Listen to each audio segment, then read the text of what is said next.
کہ تعویذ لٹکانے والی جو حدیث ہے اس کے بارے میں ذرا بتا دیجئے۔ جیسے حدیث میں ہے، سرکار نے ارشاد فرمایا کہ جس نے تعویذ لٹکایا اس نے شرک کیا۔ سوال یہ پیدا ہوتا ہے کہ صرف سرکار کی اس طرح فرما دینے سے کہ تعویذ لٹکایا اس نے شرک کیا، کیا ہر تعویذ غلط ہو جائے گا؟ یقینی سی بات ہے کہ نہیں ہوگا۔ ضرور اس حکم میں کوئی نہ کوئی علت تو موجود ہے۔ نبی کریم صلی اللہ علیہ وسلم نے اصل میں کفار جو تھے وہ شرکیہ اور کفریہ تعویذ لٹکایا کرتے تھے، ان کو منع کرنا سرکار کا مقصود تھا۔ اور یہاں ایک نکتے کی بات اچھی طرح یاد رکھیں کہ جب شراب کی حرمت کا حکم نازل ہوا تو شراب حرام ہوئی تھی۔ جن برتنوں میں شراب پی جاتی تھی وہ برتنوں کا استعمال تو کوئی حرام نہیں ہوگا، وہ تو برتن ہے، ان میں اگر آپ پانی پیے تو جائز ہونا چاہیے۔ لیکن رحمت کونین صلی اللہ علیہ وسلم نے شروع میں نہ صرف شراب تو حرام ہوئی تھی اللہ کی طرف سے، ان برتنوں کے استعمال کو بھی منع فرما دیا کہ نہیں کر سکتے۔ اور جب نبی کریم صحابہ کے سامنے کوئی چیز بیان فرمائے تو پھر تو صحابہ پہ نبی کا ماننا فرض تھا نا، گویا کہ برتنوں کا استعمال بھی حرام کر دیا، حکم ماننا فرض ہوا۔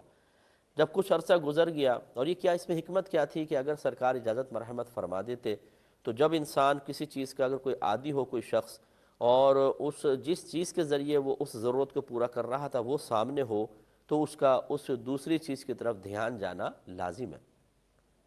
چنانچہ سرکار نے ان برتنوں کے استعمال کو بھی منع فرما دیا کہ کسی کی توجہ ان برتنوں کی وجہ سے شراب کی طرف نہ جائے، اور ایسا نہ ہو کہ تقاضائے نفسانی اتنا زیادہ ہو کہ انسان شراب پینے پہ مجبور ہو جائے۔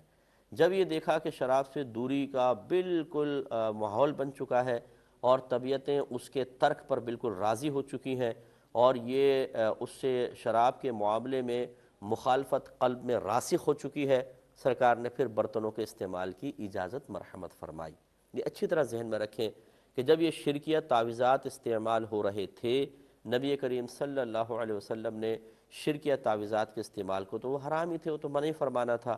ذکر والے تعویذ بھی بعض حدیثوں میں آتے ہیں سرکار نے منع فرمائے، تاکہ ایسا نہ ہو کہ انسان کوئی اللہ کے ذکر والے تعویذ استعمال کرے اور آہستہ آہستہ انہی میں جا پڑے۔ لیکن فی نفس ہی حقیقتاً اچھے اور پاکیزہ تعویذات کو منع کرنا مقصود ہی نہیں تھا۔ اصل تو ہے کفری اور شرکیہ کلمات پر مشتمل تعویذات۔ جب اللہ تعالیٰ کا نام ہم ویسے زبان سے ذکر کر سکتے ہیں، نبی کریم صلی اللہ علیہ وسلم اظہار معجزہ کے لیے کھانا سامنے رکھ کر کلام الہی پڑھ کر اس میں برکت پیدا فرما سکتے ہیں، یا اللہ تعالیٰ ہی برکت پیدا فرماتا ہے، سرکار وسیلہ بن گئے، تو پھر ان کلمات کو لکھنا کیسے گناہ ہو سکتا ہے؟ پھر انہیں گلے میں لٹکانا کیسے گناہ ہو سکتا ہے؟ اگر کوئی کہے جی یہ توکل کے منافی ہے، اللہ پہ بھروسہ کرنے کے منافی ہے، تو اس لیے میرے خیال میں اس نے کبھی توکل کی تعریف نہیں پڑھی ہے۔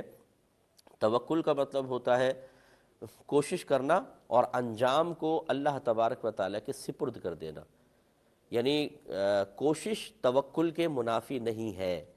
اور اگر کوشش کرنا توکل کے خلاف آپ مان لیں تو پھر تعویذ میں ہی کیوں، پھر دوا میں کیوں نہیں ہوتی؟ آپ ڈاکٹر کے پاس کیوں جاتے ہیں کہ اللہ پر توکل بھروسہ نہیں ہے آپ کو؟ دوا کیوں پیتے ہیں؟ اللہ پر کامل توکل بھروسہ کریں۔ جب وہاں پہ تمام تر کوشش کر کے آپ یہ کہتے ہیں جی ہم کوشش کر رہے ہیں، شفا دینا نہ دینا تو اللہ کے دست قدرت میں ہے، انجام کو ہم اللہ کے حوالے کر رہے ہیں، تو پھر تعویذات کے معاملے میں ایسا کیوں نہیں ہو سکتا؟ تو اس لیے خلاصہ کلام یہ ہے کہ جو نہیں پہننا چاہتا اس کی مرضی ہے، لیکن پاکیزہ کلمات پر مشتمل تعویذات استعمال کرنے میں شرعاً کوئی حرج نہیں ہے۔ اور نیت ہمیشہ یہ ہونی چاہیے، جو آپ ڈاکٹر کے پاس جاتے ہوئے یا دوا استعمال کرتے ہوئے بھی نیت حاضر رکھتے ہیں کہ نہ ڈاکٹر شفا دینے والا ہے نہ دوا شفا دینے والی ہے، شفا فقط میرا اللہ تبارک و تعالیٰ دے گا۔